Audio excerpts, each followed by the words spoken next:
All right, now I am going to go back with, well, that's a 2B, but it'd be all right. I don't want to miss where I want the shadows to go. And so you'll notice that there is a big round shadow right here for his body. So I'm going to come in and very, very lightly put in this, whoops, kind of looks like it goes through there. So we'll just erase that. And I'm going to put these down until I get ready to use those. It kind of comes, it does come out towards this foot, like really close. So we're going to actually come out farther, and goes through this foot, back around. There's a little shadow close to this foot, so we're going to put that in. There's a little shadow coming off of this foot. Just going to put a little V kind of shape. Back here in the back, this goes all the way up to this part. So we're going to kind of create the shape of that, where it gets thinner, and then where it gets really thin as it comes back this way. So we want to put those in and erase any part we don't want. So you just have an outline area of where we're going to stop with the shading. Then we're going to erase that pencil. You never want your regular pencil marks to be showing at the very end. So we want to get rid of those. All right, over here at this foot, we're going to do this one that's really tight, and then it just kind of spreads out, okay? So it is following this foot, and then it just kind of starts spreading out and becomes part of this one a little bit. So this is going to be where the shadow of the bee is going to be, and we just want to add that in. Actually creates a darker shadow right in here, so I'm going to crisscross those two lines. There is a little bit of white, so this would be the white of the table that he's on, and then it comes back towards the leg, creating an independent shadow. That means it's only time it's touching is right here on this edge, so you don't have to have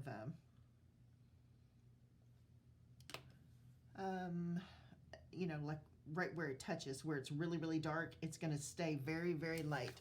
So you can see how light gray these grays are going to be. It's only going to be dark, like really close to the body, and none of them are that dark. Even these that are like really close over here, it goes from a middle tone to an, you know, very light tone.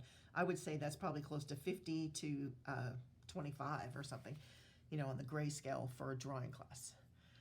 Okay, so these were the colors we had chosen last time, and you can mix and match these up, and you can even add more colors or blend these colors together in order to create quite a few. In colored pencil, you're going to want to work from light to dark, so that, you know, if you start off black, you can't ever go lighter, right? So you want to put in the lightest colors that you see in here, and even underneath this orange, there is a lighter color than what I have in these two tones that I've picked out for this area, right? And then you're going to have the lighter area back here. Now the problem with that is, not sure exactly how that's going to show up on camera. So I'm going to always clean your eraser before you start a project. Don't accidentally grab a dirty eraser and then smear pencil on. I'm going to lighten the line for the front part of my little bee here, and the outer edges, they're not going to be like an absolute black, so I'm going to lighten those as well, except for the leg is very, very dark. So this is going to be where I'm going to put in some of my first strokes. Now I am not burnishing and pushing into the surface of the paper. I am putting little short hair marks like this. They're just, you know, little short. And if your pencil's getting really dull really fast, then that means you're pushing too hard, okay? So we're just gonna lightly fill that in. I'm going kind of in the direction of the fur, and I know it's really weird, but this side kind of goes this way, and this side is going this way, and then those go down. So just kind of look at the direction that you see, you know, because hair and stuff like that, it can go in all different directions. I was working on a cow recently. Oh my goodness, it's a long-haired cow, and he looked like he had cowlicks all over his body. One real giant big one right in the middle of his head as well, so that was very unusual.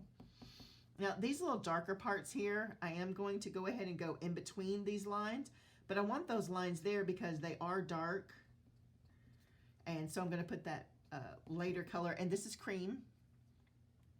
You know, if you don't have that, you can always use a light yellow, and then put white on top. There is a yellow that is somewhat light cream. Just don't get like chartreuse or something.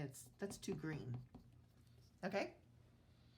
So notice the pencil was sharpened right before we started, and there's still pretty good little tip on it. Then we're going to go to our second color, which would be our next lightest color. I'll put these in order. So these two kind of look the same, but this is actually brown, and then this is black. Okay? So we're going to go from light to dark. And you do not have to sit there and hold these. But the more of these layers that you do, the better it's going to look. I used to start off with all the basics of how to do everything in colored pencil, and we would start, you know, with the spheres. And I told them when they're through with their little sphere of hair, the whole sphere needs to look like it's a fuzzball, like a tribble or something. So anyway, if you want to practice that, it's really a fun project to do. Looks like you have a ball that's just fur. Okay, so these are kind of coming around, and then these go down. These are all pretty much just going back and down. So you don't want to fill up every bit of the tooth of the paper, because you see a lot more than just these two colors in that first section. So we want to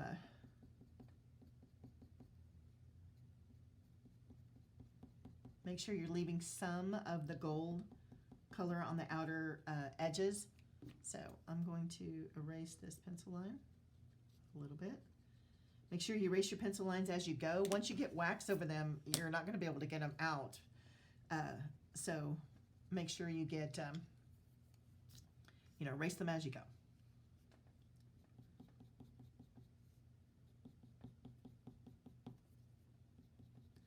Keep turning your pencil in your hand so that you can stay up on the point. These little flings are short, but they do need to be sharp.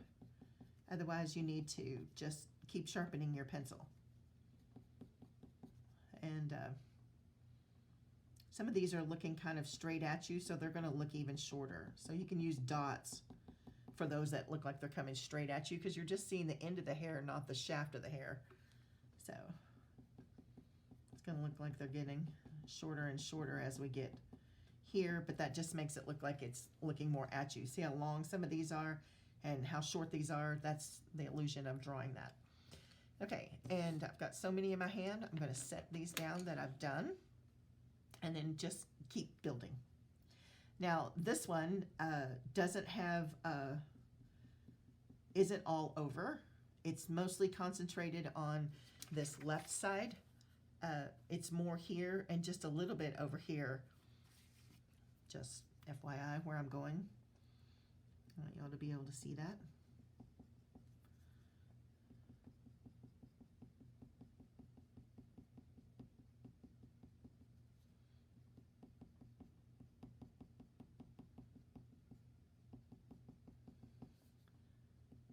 Now, if you get it too dark in one place, you can always go back with one of the lighter colors on top of this, and that will help lighten it up.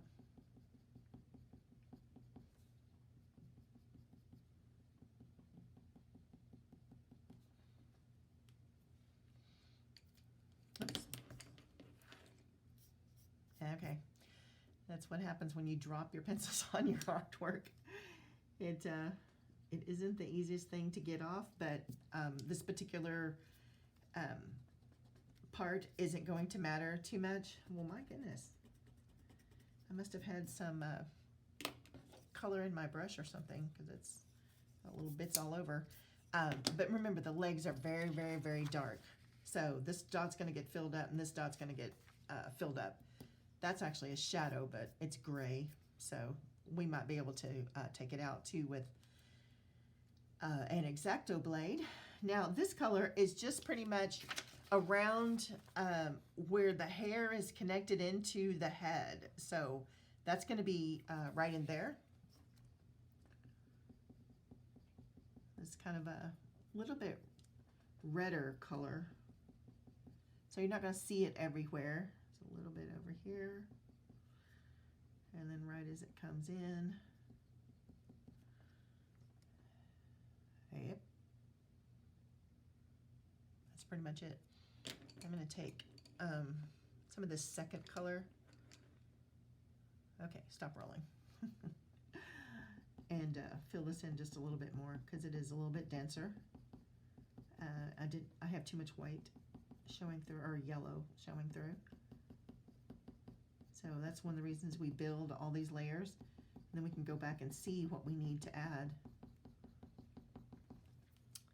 Okay, now right here in the middle, there is this little V section, this little section right in here that is the darker brown color, and that's right as it touches the head. So we're going to put in a few of these really dark little hairs coming out of that section that overlaps the hard part of his head. And then we're just going to put in a few dots, kind of creating that little V section. Not too crazy. And right below that is definitely got more dense color. Oh, wrong one. Wanted to go to orange. This is actually mineral orange, so it's a little bit more of a browner orange than, you know, say like an orange for creating an orange. Or a peach or something like that, you know. And then it's black up underneath these, you know, right here on the head itself. So we're going to go carefully in between the little hairs that are brown and the little hairs that are blonde or whatever. And you're going to create a little zigzag kind of pattern where some of these little hairs look like they're coming over into this black head right here.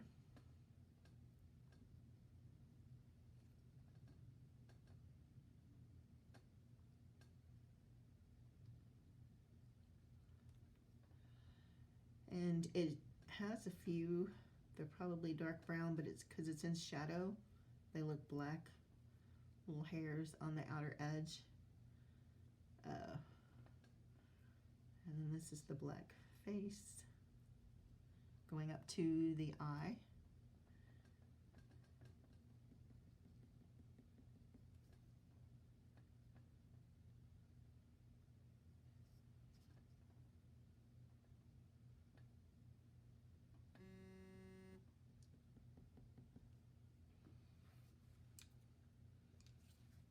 And I'm going to do some of these little hairs need to be brown, not black. And they're going to come up underneath right along that line. So didn't really have to erase that line. But the next color that you see is kind of a really pale color. So we're going to mix this cream color in with it. And then we're going to fling his little, his little mustache.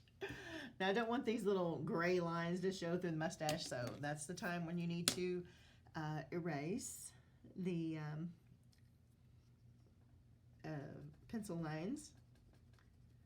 And we're just fling, fling, fling, fling, fling. What's going to make that show up is the dark shadow up underneath, and we're going to bring that dark shadow up into those to make them look more like hairs.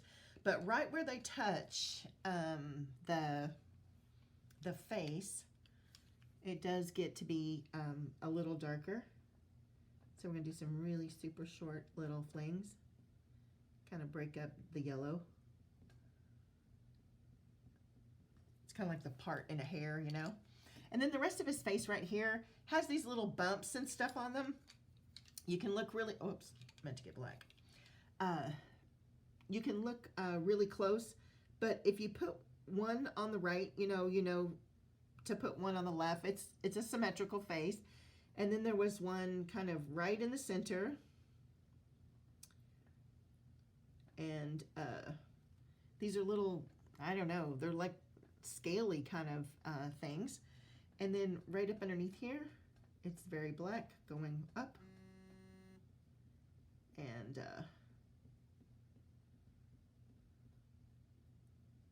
around this little ball type shape. We're going to make it gray just by pushing our black lightly. Then we're going to put brown on top of it because it is very brown looking. So I'm going to put a little brown on these little balls. Don't push hard or you're going to lose all of the light that you have. And then we're going to go with the golden color. And that's going to be the top part that's hitting the light on those little round parts. And, you know, you can do that if you want. Now, the side of the eye, I'm going to start off with, what is there? That's the highlight. That's the eye. Oh, that should be black as well. Whoops. Sorry. So the black goes up to this line. There we go. And over to this one.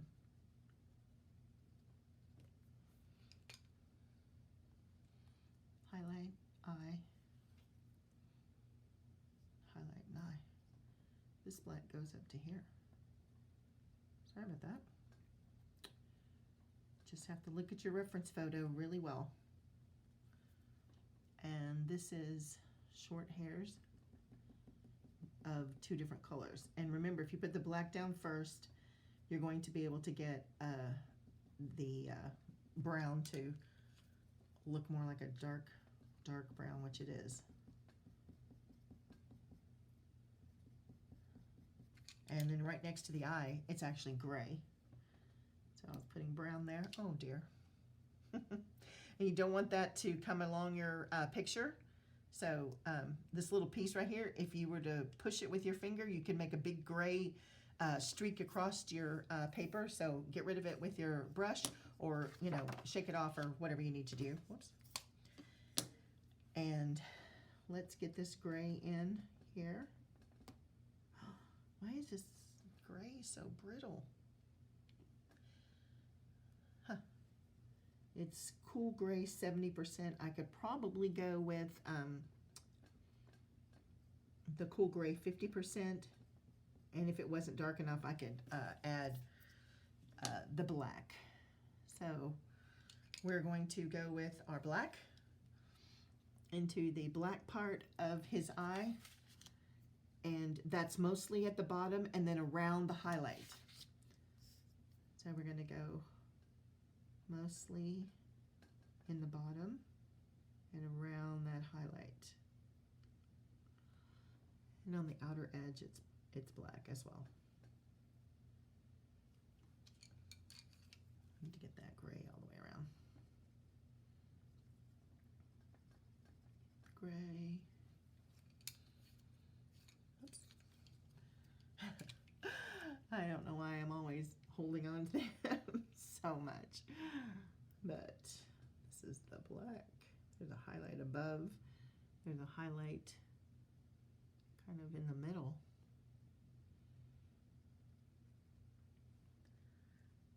And around. So it has like a little double highlight on this side. And this one doesn't have it. It definitely has a larger amount on the right than it does on the left. And then the highlight themselves is a very, very light gray. So you can either use this gray lightly, or you can just choose another pale gray. This is 10% cool. And I'm thinking that might be a little too light, but it's better to go light at first and darken than to get too dark and try to have to scrape it off. So there's the little highlights on our eyes, and I think this one might be a little too large. So I'm going to put the black over, which is easier to do than the other, so that we get our little eyes going in there. And we can always touch up with a little white at the very, very end. I don't like to do that now, just in case I touch my hand into it and it would lose that absolute white. But you could take your white and add that other little highlight into the eye. This is such a small white. I need an extender. I have plenty of them up at school. As you're working with your white, keep cleaning it off or sharpen it, you know, and you'll be able to get that in there.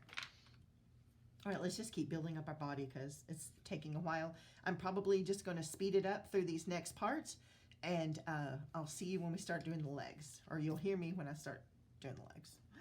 So remember, in starting the black next, you're going to want to fling some of these backwards, but you don't want every one of them to end up at the same level, and you don't want some between every single stroke, but wherever you have those strokes, you want to make sure that you leave that color, and you have your little black fuzzy. It's going to look solid in the middle, but you want some of these little golden strokes to show over the black. So like this layer shows over the black layer, and then the black layer shows over the next layer like that. So fling backwards for a few strokes, really short strokes, and then continue coloring this part in. I mean, you can just do a whole bunch of flings, but you kind of want to fill this all in, not showing any of the white of the paper. And since it's black, you know, having that be there is not that big a deal, but if you want to get rid of it, now would be the time. These two little round circles need to be done like a sphere. So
All right, so there's section 1 and section 2. Look at your picture very carefully. You'll notice that this orange color comes around and attaches to this, so the black stops right below those 2 circles. So that's where I want you to stop with your black as well. And I did a little bit of gray inside the wing, and you'll notice that there is a kind of a grayish tint. So we're going to do all of these colors throughout, and then we're going to put this grayish tint on top. So lots and lots of layers.